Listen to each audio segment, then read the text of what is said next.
Hello everyone, it's Cassie. Welcome back for another Trinity Stamps video. Today we're going to be doing a lot of distressing, die cutting, all of that, but let's talk about what we're using to start. We've got the Simply Sentimental Suite. This is brand new, and you guys know how I feel about the Simply Sentimental Suite, or Simply Sentimental line. I had to have the suite, and this one is just precious. We also have our Boo Brew die set. It's an older die set, but it is a classic and I love it. You can use it for fall or Halloween or however you want to do it. And I'm excited to make this card. So we're going to pull in some mixed media paper. I've got some distress spray stains. We're going to add a lot more. I just started out with the 3. But let's get started making our background. Now, if you've never made a background like this before, it is a process. I'm bringing in a Teflon sheet and I'm spraying on some Salvaged Patina.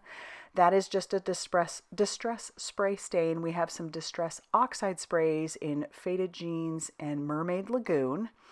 But this is a process.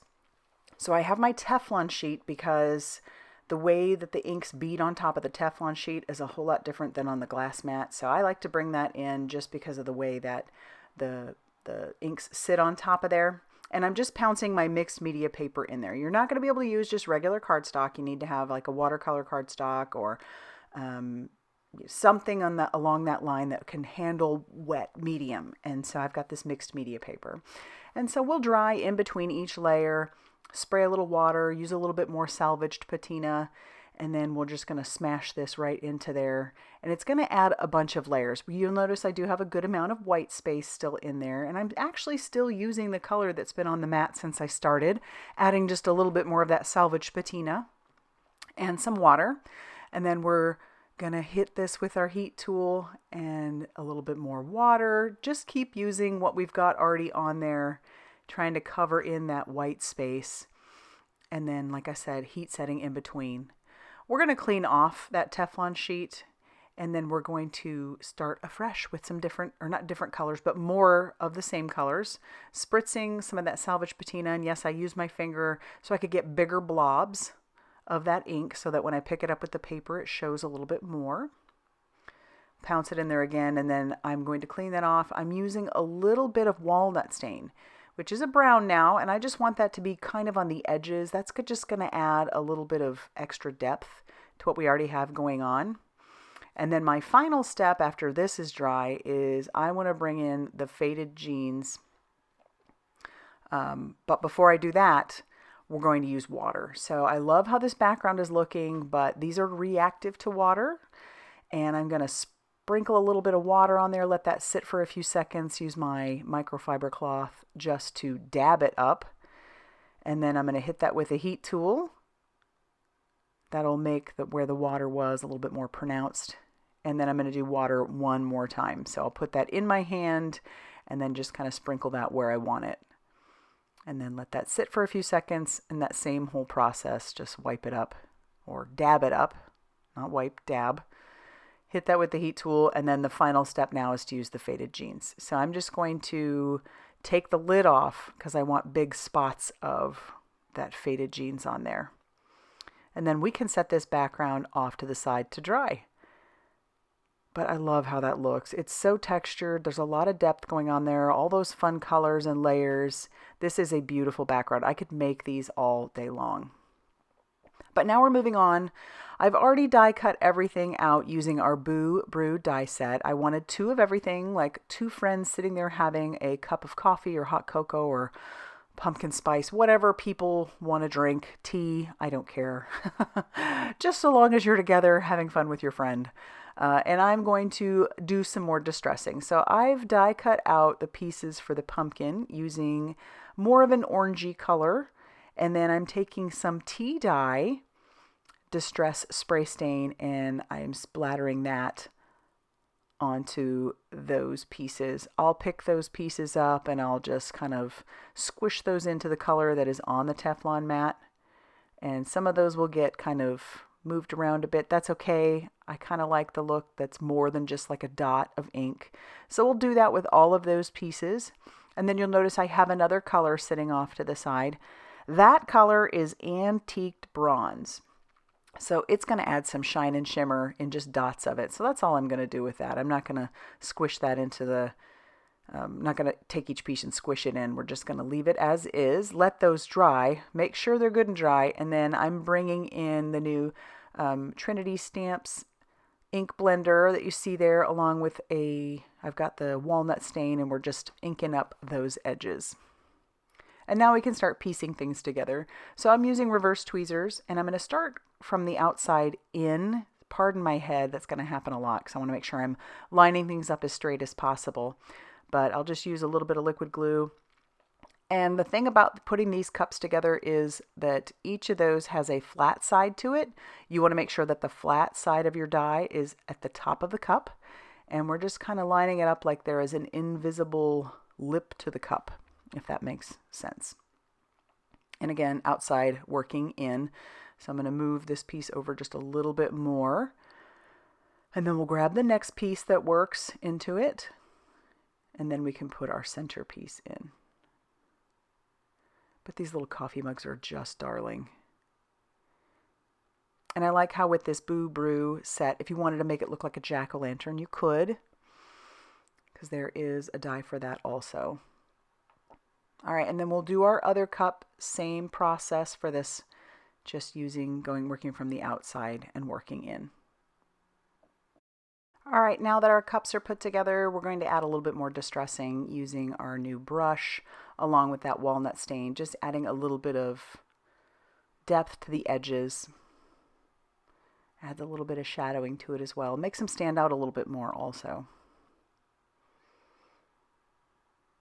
And then we can move on to the next parts, which would be the leaves. So I'm going to bring in some frayed burlap, and I'm going to sprinkle that all over the leaves that I die cut. I die cut 4 of the light green, 6 of the darker green. And then we'll do the same sort of thing with our whipped cream, except I'm using tea dye for that. And when I die cut the whipped cream out, I just flipped one of them over. And now we're going to put together our cinnamon. So I used a lighter color of brown, like a craft, for the base of our cinnamon stick. And then I've got darker brown for the parts of the cinnamon stick. They're going to go on top. And we'll put those 2 pieces together, or the 2 sets of cinnamon sticks. And once all of those are pieced together, now we can actually start putting the mugs together. So those, I'm going to start with our little bit of whipped cream. I'll put one of my cinnamon sticks on it, looking like it's sticking out, and then I'll add some glue to the top of our whipped cream and put our cup on top of that. Then we can grab a leaf in each of those colors and glue those down on top, and then add that little squiggle that would be at the top of a pumpkin. It's just so cute. It makes it look like you've got the stick is the top of a pumpkin, and you're just, I love these so much. I just can't even tell you. They just make me happy. I loved making them. And so now let's build our little scene. So I'm going to take a piece of brown cardstock. I want to ground these cups a little bit, almost make them look like they're sitting on top of something. So I'll add a little bit of liquid glue to the base or the bottom of our piece, and then I'm going to add my brown cardstock over the top of that. I will trim off the excess just using my guillotine trimmer.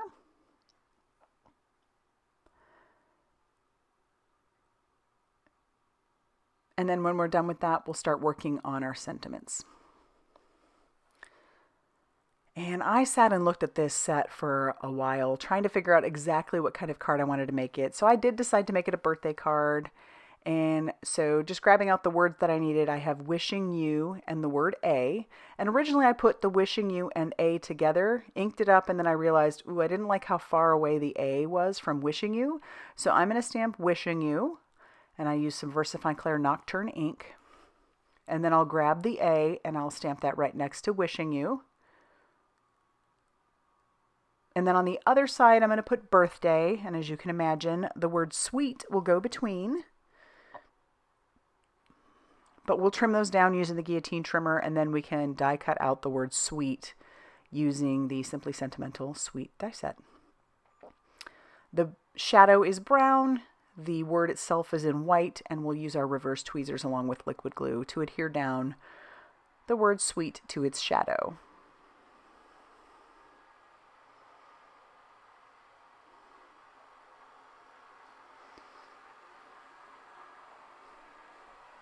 All right, and then now we can actually start piecing things together. I decided since my card base is going to be white, I wanted a very tiny bit of white showing, so I trimmed off 1/8 of an inch off one long side and one short side, and then I'm just going to use my liquid glue to adhere this down to the front of my card base. That is an A2 size card base that measured 5.5 inches by 8.5 inches and was scored at 4 1/4. And there you can see I've got that nice white border around.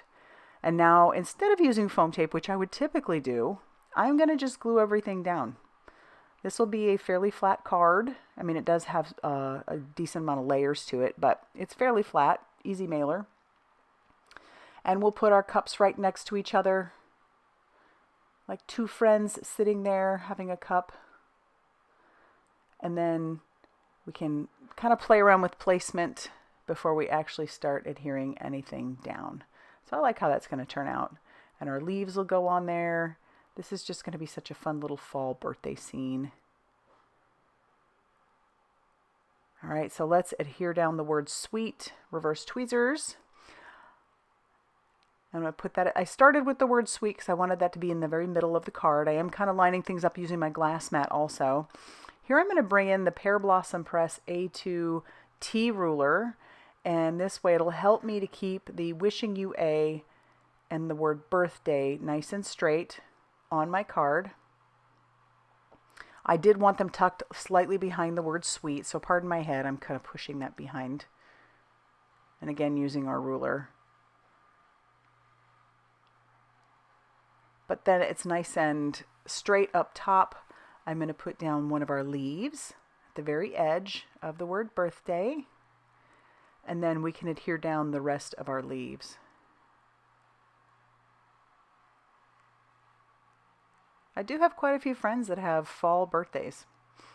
So this is a fun one to add to the little birthday card collection that I have going on that slowly gets depleted over time.